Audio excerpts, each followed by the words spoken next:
Hi viewers, welcome to our channel. ప్రస్తుతం మనతో పాటు దామ బాలాజీ గారు సీనియర్ జర్నలిస్ట్ ఉన్నారు. వారితో ఒకసారి మాట్లాడదాం. సార్ నమస్కారం. నమస్తే. సార్ హైకోర్టు చంద్రబాబు నాయుడు గారికి షాక్ ఇచ్చింది సార్. అంటే పోలీసులు కేసు నమోదు చేయగానే రిమాండ్కి ఇచ్చేస్తున్నారు. గుడ్డిగా కింది కోర్టులు అన్నీ కూడా ఈ విధంగా రిమాండ్కి ఇచ్చేయడం చూస్తున్నామని చెప్పేసి కోర్టు ఇటువంటి కామెంట్స్ అయితే చేసింది. సో హైకోర్టు ఏ కేసుకు సంబంధించి ఈ కామెంట్స్ చేసింది, మరి దీనివల్ల కూటమి గవర్నమెంట్ ఏ రకంగా ఇబ్బంది? నిన్న హైకోర్టు ఒక సంచలనమైన కామెంట్ చేసింది ఈ ప్రభుత్వం మీద.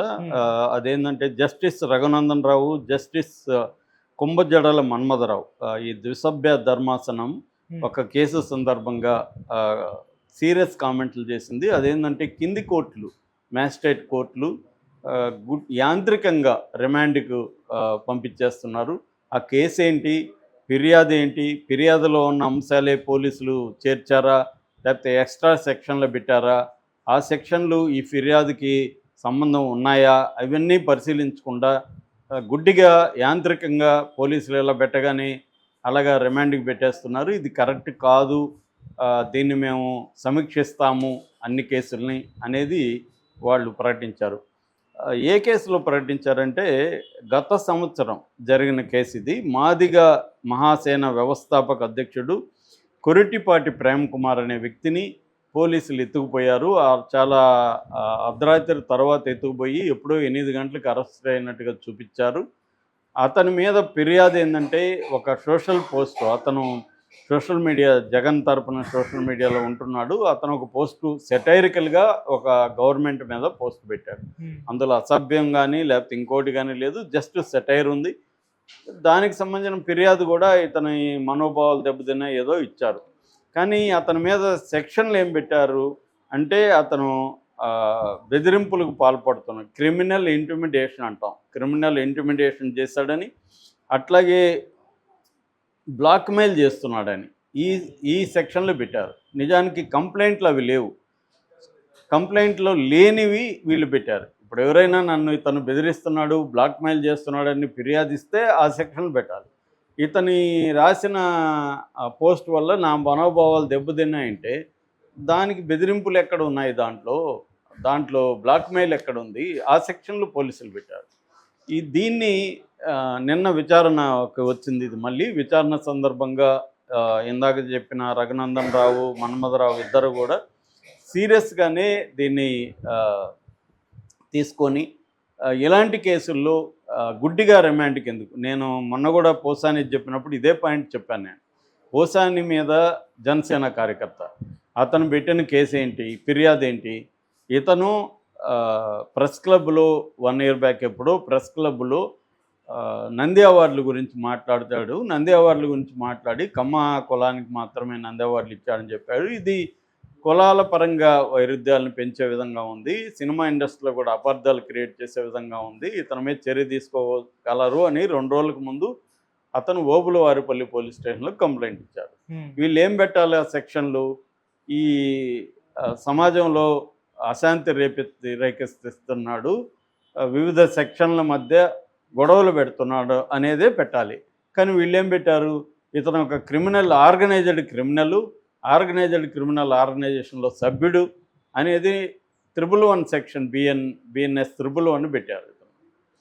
ఆ 111 మీదనే డిస్కషను దాదాపు 8 గంటలు కోర్టులో వాదనలు వినిపించారు.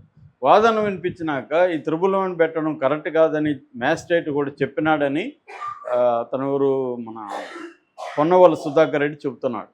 అయినా కూడా అతన్ని ఎట్లా దీనికి పంపించేశారు, రిమాండ్కి పోసాను.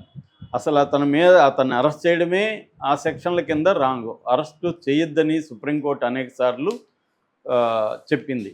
సుప్రీంకోర్టు ముఖ్యంగా అభయ్ ఓకా, అగస్టు జార్జ్ మహ్సెన్ అనేవాళ్ళు ఒక కేసులో ఏం చెప్పారంటే ఇలాగా అరెస్టు చేయడం ఆర్టికల్ 21 ధిక్కరించడమే, అంటే రాజ్యాంగ ధిక్కరణ కిందకు వస్తుంది, అది కూడా నేరమే అని సుప్రీంకోర్టు చెప్పింది. సుప్రీంకోర్టు అనేక సార్లు bail is the rule, jail is exception అని చెప్పింది. ఎందుకంటే మన article right to life, right to freedom 14 and 21 ఈ 2 సెక్షన్లు ఏం చెప్తాయంటే మనిషికి లిబర్టీ అనేది హక్కు, స్వేచ్ఛ హక్కు, అట్లాగే జీవించి ఉండడం కూడా హక్కు.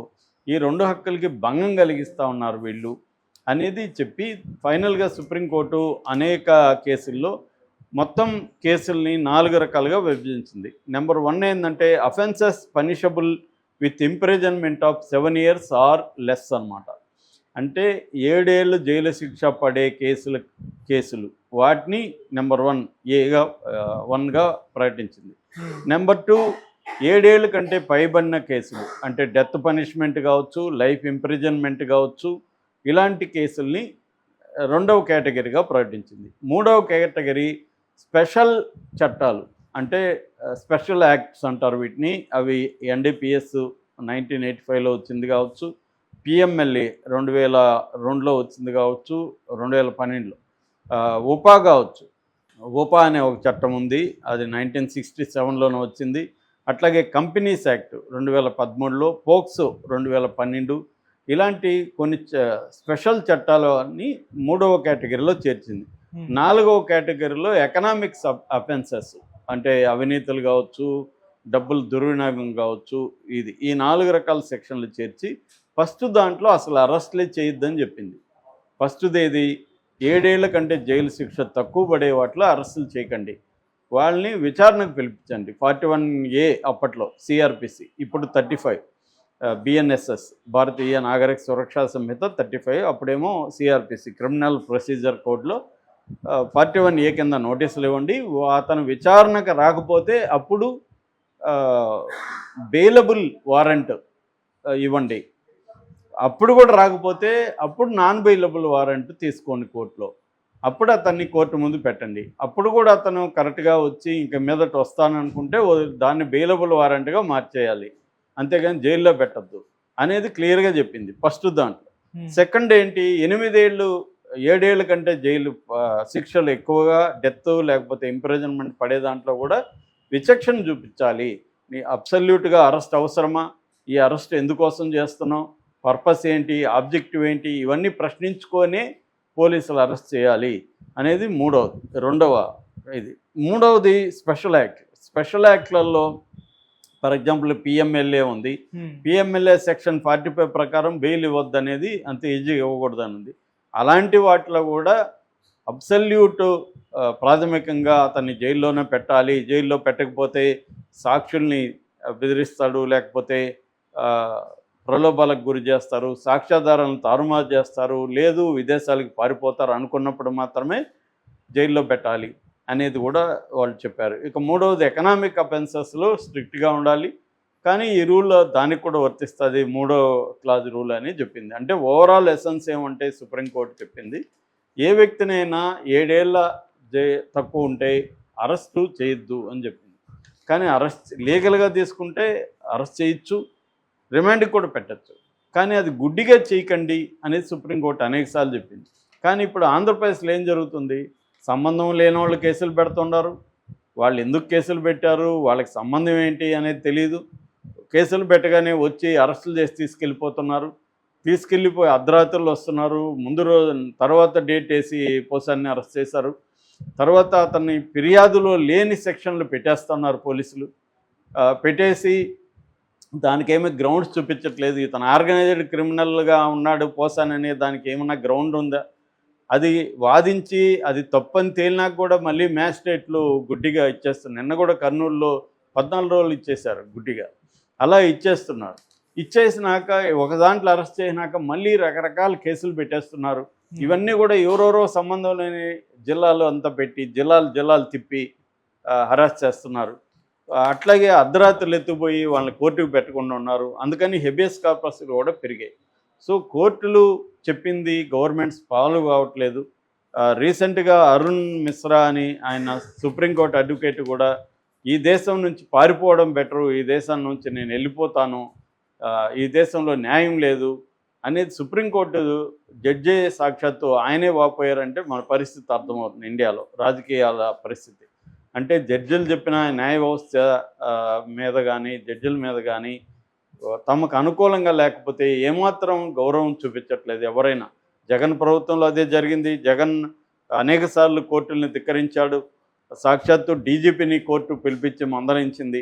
ఇప్పుడు చంద్రబాబు ప్రభుత్వం కూడా ఘోరంగా అక్రమ అరెస్టులకు తెరలేపింది, అక్రమ సెక్షన్లు పెట్టేస్తుంది, హరాస్ చేయడం అనేది క్లియర్ కనబడుతుంది. చట్టాన్ని రాజ్యాంగాన్ని ఏమాత్రం కూటమి ప్రభుత్వం పట్టించుకుంటున్నట్టు